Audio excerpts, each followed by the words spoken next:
10. All right, guys. Thank you for joining me right here today.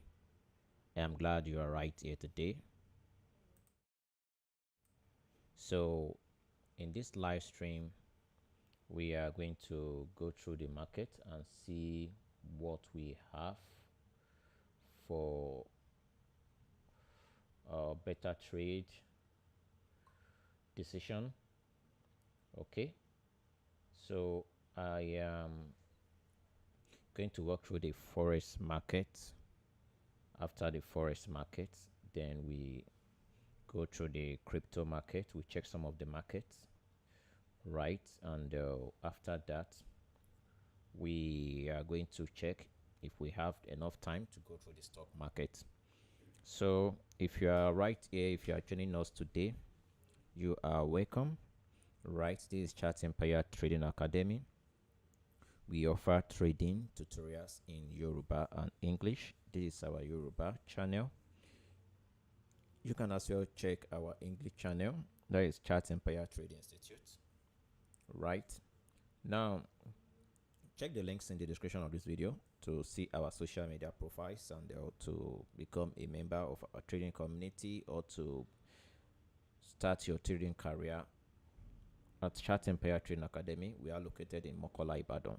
We are available to train interested applicants around the world through our online classes. Now, we will start our analysis from the gold market, which is the commodity. Now, this is gold. Now, based on what we have on gold right here, and then congratulations to those who are in the gold trading signals community. You guys are currently smiling to bank right now and believe you guys are in profit. I can see screenshots of profits of traders in the gold scalp trading community. If you are yet to join, kindly refer to the links or chat our customer support so that you can get the information to become a member today. Right, so congratulations to you guys. So first, let's analyze the reason why the trader on the gold took a buy on gold yesterday. Actually, this was a trade which should have been scalp or day trade, but this trade elapsed till today. It was a carryover trade to Tuesday 19th of August 2025 because the trade didn't germinate. It took a long period of time before the trade could germinate, and this is a very simple concept which was being used right here to detect this trade setup. Now, for those who do not know the concept right here, it's an easy concept whereby if you know this concept, you can use this just one trading strategy to keep on repeating profit, bargaining profit in the market. Now, in this live stream, I'm gonna dissect, break everything down so that you can understand the concept behind this trading entrance. Right now, as you can see, we already have a breaker block at this zone. For those who do not have a breaker block, breaker block is a kind of a terminology used in XMC ICT concept whereby it is called a failed order block. Now, there was a failed order block at this zone on my price chart here. So after the failed order block, you can see this was where we had a strong bearish sell-off to the downside. Price broke this sell-off zone. You can see we have a very strong bearish. Okay, I'm gonna extend my chart to be wide. Now you can see we have a strong sell volume at this zone. After price broke this sell volume zone right here, which SMC called bearish order block, or price action trader can call this supply zone. After price broke this level, this zone right here, through a massive buying candlestick, price rallied all the way up and went into a supply zone, which we called FVG, fair value gap candlestick, a bearish fair value candlestick. In fact, there was like a kind of an inversion right here whereby price intercept two fair value gaps. At the left hand side here, we have a bullish candlestick and then at the right hand side we have a bearish candlestick. So this is like an inversion right here. Now price tested this inversion zone and price rallied all the way back. Price have been testing this breaker block zone multiples of time, but the reason why this trade was being taken right here for a buy wasn't because of the breaker block right here. It was based on some other concept of XMC, ICT. So we rallied all the way to the 1 hour chart, and then we carefully studied the shift of market structure. Right, we studied shift of market structure on this time frame, which is the 1 hour chart, and there was the reason why we said this trade, it's a scalp or a day trading setup. Now the first thing we got right here was a price was coming from this high, and we kept on carving low highs all the way down. Now study how price at this zone right here, study how price struggle to break lower at this zone. Price struggle to break lower at this zone. Let me just make the chart bigger. Price failed to break lower at this zone. Whenever price comes into this zone right here, this zone here, price always have a bounce to the upside. You can see this is a significant demand zone. A significant demand zone. Now after price dropped into this level right here, which was a significant demand zone, you can see how price rallied above aggressively. Price rallied above aggressively out of this zone. Now this is where SMC trader or ICT trader come into play, and they call this right here bullish zone, which they refer to as order blocks. Now the concept behind order blocks is where there's a sharp reversal against the existing trend or the existing movement. Now as you can see, price was coming down as a bearish swing, and then we got a lower zones right here. You can see this low right here. Price went down and then aggressively closed up again. Now this is like what price action trader call fading the breakout, false bearish breakout, whereby price closed up again. After price closed up, now this is not the time to make a buy entry right here. Price close above this level, whereby traders can call this a liquidity sweep or maybe liquidity grab, whatever English or grammars you want to call it, but I call this a false breakout to the downside. Now price made a sudden U-turn all the way up, whereby we had a strong bullish candlestick. Now study what we had right here. You can see this was our last low high swing. Now in price action we called it a low high swing, low high swings, but in SMC or ICT they call it maybe a choke or market structure shift or whatever they want to call it, or we call it a choke. It means, as you can see in this market, price was carving a low high swing, but suddenly price breaks the repetition of a low high swings and price went above the last low high swing. So this is why we said, okay, this is like a change of character, and price went to the upside. So which means there is a now picture that buyers are not interested to push this price up. But as a smart trader, just as the name implies, SMC, smart money concept, you don't want to buy at this level. Instead, you want price to retrace, because if you buy right here, the best one to have your stop loss would be at the low of this false breakout reversal or U-turn. Now instead of that, we waited for price to retrace back into this point of activation of this bullish order block, and an entry was made for a buy. Now the entry was made yesterday, which came in around this zone right here. Those who exercise patience got a strong validation entry, which was a bullish outside bar. So this was one of the reasons why this trade was since taken right here for a buy. That was the reason right there. So it's a simple concept. So the TP should be around 3,368 for a 3 risk to reward ratio, and then for a higher risk reward ratio, that would be around 3,000, maybe 400, 3,400, and that would be around 6 to the reward ratio target. So that is the concept behind the gold. But this was a trade taken based on the Day trading and scalp trading concept. As a swing trader, I see no reason why a swing trader should be interested to take a trade right here. As a swing trader, I'm interested to see if price can crash all the way to this level, because these are my point of interest for a buy on gold, and this is the way I want to see price go. But let's see how far the scalpers and day traders can go. But remember, this trade was taken yesterday, so it's not conforming to the principles of day trader. So sorry, I believe this is a Yoruba live trading class. So ẹ má bínú, mo ti gbàgbé ara mi ni, mo ti gbàgbé pé Yoruba class ni a wà. Mo rò bóyá àwọn English ni mo ṣì ń take, because kó ló di pé a wá sí live stream yìí, àwọn English class ni a take last. So mo ti gbàgbé, ẹ má bínú, ẹ má bínú, ẹ má bínú.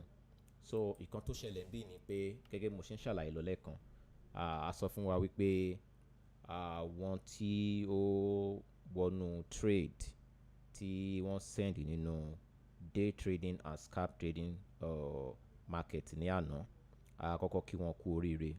Àwa ṣàlàyé ìdí tí wọ́n fi send trade tí wọ́n fi ní pé kán trade ẹ̀. Àwọn kan tá à ń sọ ní àtàárọ̀ nìyẹn. Mo dẹ̀ nígbàgbọ́ pé ó yẹ kí a ti sọ fún mi nínú comment section pé Yorùbá class ní kò kí ń ṣe òyìnbó. Òyìnbó ni ẹ̀ ń sọ, olùkọ́. Ẹ má ṣe bínú. Now, mo kí àwọn tí wọ́n jẹ àǹfààní trade tí a send ní inú gold ní àná kú oríire. A send trade kan ní àná fún scalping àti day trading ní orí gold. A dẹ̀ sọ wípé ó ní àwọn kankan tí a rí ń bí ká tó sọ pé trade pé ó máa buy. Àwọn kan tí mo ń ṣàlàyé ní àtàárọ̀ ní èdè Gẹ̀ẹ́sì nìyẹn. Mo sọ fún wa wípé ó ní level kan bí tí a bá wò dáadáa máa rí pé ìgbà tí ọjà tó fún wa ní low high ń bí, ọjà yẹn tẹ̀síwájú lọ sí ìsàlẹ̀. Tẹ́ bá wo bí ọjà ṣe ń bọ̀ ní àti òkè ń bí, ẹ máa rí pé ní àti òkè ń bí à ń bọ̀ ní ìsàlẹ̀ ni. Ìgbà tí ọjà dé bí ó lọ sí òkè díẹ̀, ó fún wa nìkan tá à ń pè ní low high. Ó ṣe kí ni? Ó tún wá tẹ̀síwájú ìrìn àjò ẹ̀. Tẹ́ bá wo bí ọjà yìí ṣe ń bá lọ, ẹ máa rí pé bí ó ṣe ń lọ sí ìsàlẹ̀ ni ó ń fọ́ àwọn abẹ́ tí ó wà ní ìsàlẹ̀ tí àwọn ní pè ní break of structure. Bí ó ṣe wá ń fọ́ abẹ́ yìí lọ sí ìsàlẹ̀, a rí pé ọjà yẹn ó ń tẹ̀síwájú lọ sí ìsàlẹ̀. Eléyìí sọ fún wa wípé àwọn tí ó ń tà ni ó ń jáwé olúborí nínú ọjà yìí. Ṣùgbọ́n ní òjijì, níbi tí ọjà ti tẹ̀síwájú lọ sí ìsàlẹ̀, a kàn rí pé àwọn tó fẹ́ rà wọ́n ṣe kí ni? Wọ́n gbé ọjà, wọ́n fọ́ òkè yẹn. Ìyẹn túmọ̀ sí pé àwọn tí ó fẹ́ rà wọ́n wọlé pẹ̀lú owó tí ó tóbi, pẹ̀lú agbára tí ó pọ̀. Wọ́n fọ́ òkè tí ó wà níbí tí à ń pè ní low high. Tẹ́ bá wo òkè tí ó wà níbí, ẹ máa rí pé òkè tó wà níbí a lè pè gẹ́gẹ́ bí òkè tá lè sọ wípé low high ni òkè tí ó wà níbí o. Ìyẹn tó wà níbí a lè sọ pé low high ni. Tá bá nìkan jẹ́ low high, ìyẹn sọ fún wa pé òkè tí ó ń kúrú sí bí ọjà ṣe ń lọ sí ìsàlẹ̀. Ṣùgbọ́n ní òjijì, kí ló ṣẹlẹ̀? A rí pé àwọn tí ó fẹ́ rà wọ́n fọ́ low high tí ó wà níbí, wọ́n fọ́ lọ sí òkè. Àwa ṣe kí ni? A ti rí pé ipasẹ̀ tí ọjà ń bá lọ sí ìsàlẹ̀, ó ti wá ń yíra padà sí àwòrán pé ọjà fẹ́ máa lọ sí òkè. Ìyẹn bullish market structure. Fún wọn bá ìgbà tá ti di pé àwọn tí ó ń rà wọ́n ti fọ́ òkè ń bí, àwa máa yí èròǹgbà padà sí pé ká máa wá láti rà nínú ọjà. Ara àwọn ìdí tá a fi sọ wípé a máa wá láti rà nìyẹn. Tó di pé a rà nínú ọjà yìí, a kọ́kọ́ ṣe àkíyèsí bí ọjà bí ó ṣe fọ́ bí. Ọjà wa tẹ̀síwájú lọ sí òkè. Ó ní àwọn kinní kan tí à ń pè ní inversion. Ara abẹ́ fair value gap ni ó wà. Eléyìí sọ fún wa ibi tí àwọn èèyàn ti wọ́pọ̀ tí wọ́n ti ń tà tàbí tí wọ́n ti ń rà nínú ọjà. Tẹ́ bá wo ọjà tí ó ṣègbè níbí ní àti òkè ń bí, ẹ máa rí pé àwọn tí ó ń rà níbí wọ́n mú candlestick tí ó lágbára tó tóbi, wọ́n gbé jáde níbí. Ìyẹn sọ fún wa pé agbára àwọn tí ó ń rà ó pọ̀ níbí. Ṣùgbọ́n ní òjijì, ọjà yìí ṣègbè. Kó tó di pé ọjà yìí ṣègbè wá sí ìsàlẹ̀, a máa rí pé a ní candlestick tó tún ṣe kí ni? Tó tún ní agbára tó gùn dáadáa. Ìyẹn tó sọ fún wa wípé agbára àwọn tí ó ń tà ó ti dọ́gba pẹ̀lú agbára àwọn tí ó ń rà ní apá òsì ń bí. Nígbà tí ọjà yìí padà wá sí ìsàlẹ̀, a wá rí àlàfo tí ó wà ní àárín candlestick tí ó rà ń bí àti àlàfo tí ó wà ní àárín candlestick tí ó tà ń bí. A wá fa ìlà sí àárín ẹ̀. Ìyẹn là ń pè ní inversion. Ó ní àwọn fídíò kan tí a ti ṣàlàyé kan tí inversion túmọ̀ sí. Fún ẹ̀yin tó jẹ́ pé ẹ tí mọ̀, ẹ lè wo àwọn líǹkì ẹ lè wo àwọn fídíò tí ó wà lórí YouTube channel wa tí a pè ní fair value gap ní èdè Yorùbá. Ẹ lè wo àwọn fídíò yẹn. Ìyẹn lè máa ràn yín lọ́wọ́ láti lè ní òye àti ìmọ̀ àwọn nǹkan tí fair value gap àti inversion túmọ̀ sí. A wá tẹ̀ lọ sí ìsàlẹ̀. Ìgbà tí ọjà débí tí ó fara kan inversion tí a fà yìí, ọjà tún ṣègbè wá sí ìsàlẹ̀. Báyìí ọjà wa ń fara kan breaker block tí a ní bí. Tí a bá sì lè ní fair value gap tàbí order block tí ọjà fọ́ lọ sí òkè tàbí tí ó ṣègbè, tí a bá ní order block tí ó ṣègbè tí ò lè mú ọjà dúró, a máa pè ní breaker block. Ìyẹn túmọ̀ sí pé order block tí ó ti ṣègbè, òkè ẹ̀ tàbí abẹ́ ẹ̀ la máa pè ní breaker block.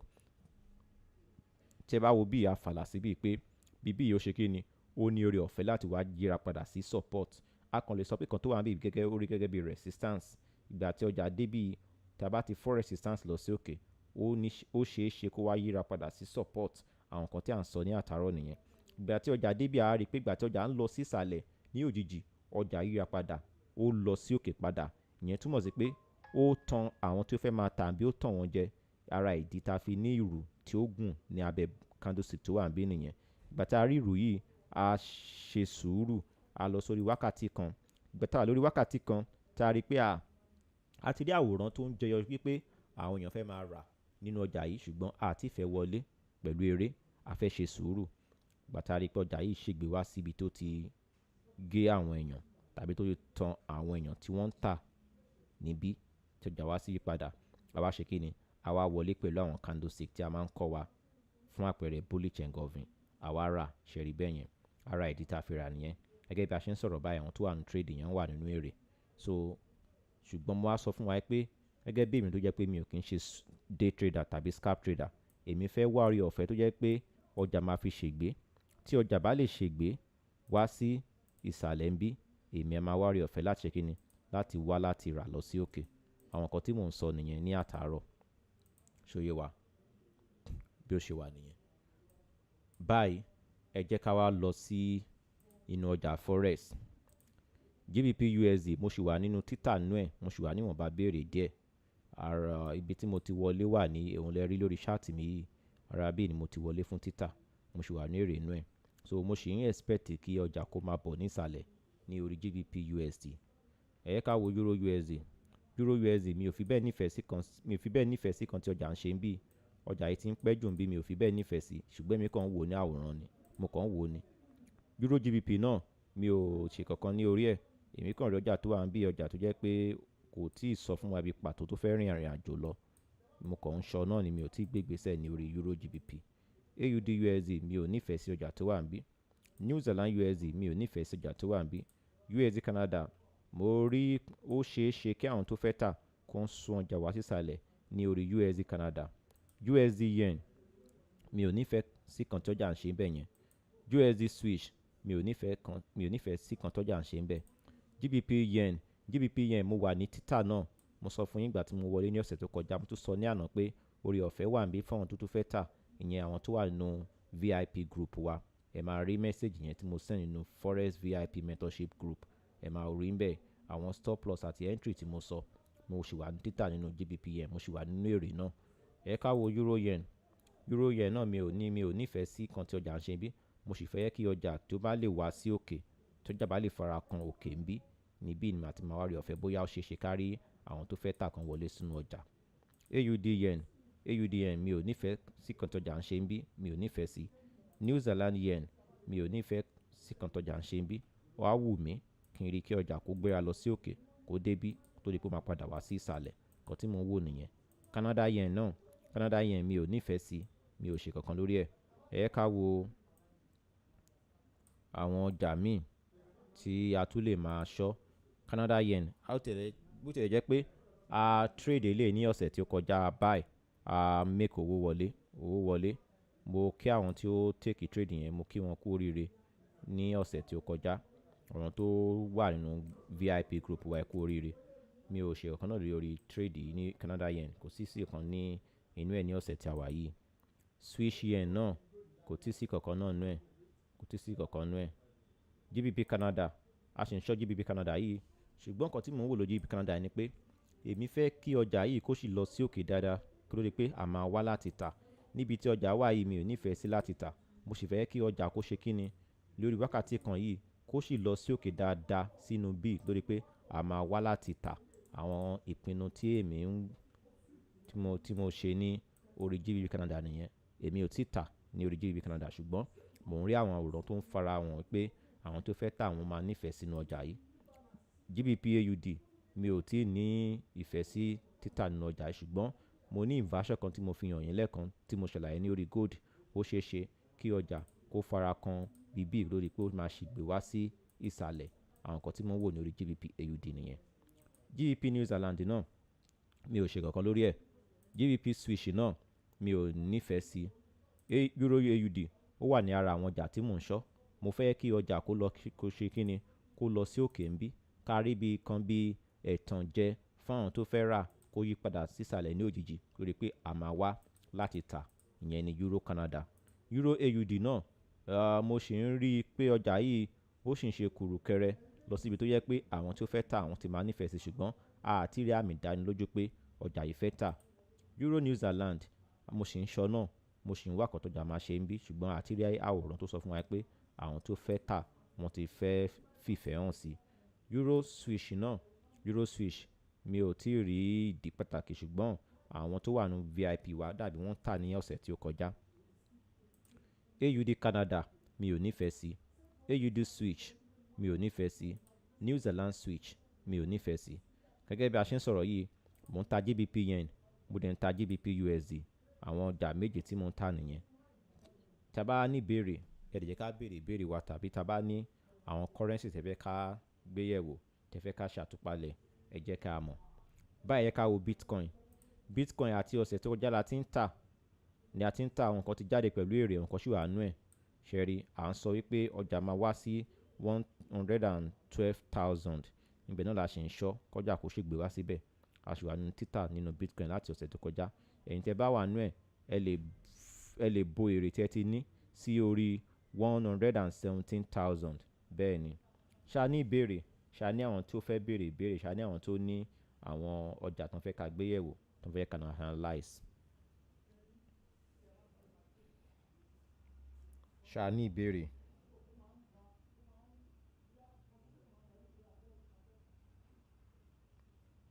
Ṣé ìbéèrè wà? A ní máa pẹ́ ní orí àtúpalẹ̀ wa. A kàn lọ pàtó síbi tí àwọn action wà. Àgbéyẹ̀wò pàápàá. Ẹ yẹ ká wo Ethereum. Ethereum náà mi ò tí ì ṣe kankan nínú ẹ̀. Ẹ yẹ ká wo dollar index. Dollar index ẹ yẹ ká wo àkókò tí ọjọ́. A sì rí pé a sì ń rí àwòrán tó ń farahàn pé ọjà tí ń ṣe kíni ó fẹ́ máa farahàn bí ọjà tí àwọn tó fẹ́ rà fẹ́ máa nífẹ̀ẹ́ sí. Àti break level tó wà níbi gẹ́gẹ́ bí change of character àti wá sún wá sísàlẹ̀. Báyìí àwòrán tó wà níbí ó sì ń sọ fún wa pé DXY ó sì wà lórí ìrìn àjò ọjà tó fẹ́ lọ sí òkè.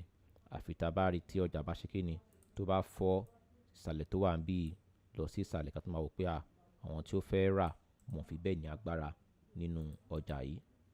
Ṣá ní ìbéèrè, ṣá ní àwọn ọjà tá fẹ́ ká gbé yẹ̀wò, tá fẹ́ ká analyze. Tí ó bá sí, mo nígbàgbọ́ pé eléyìí máa ràn yín lọ́wọ́ láti lè ṣe ìpinnu dáadáa nínú ọjà ní ọ̀sẹ̀ yìí. Tí ẹ bá ní ìbéèrè.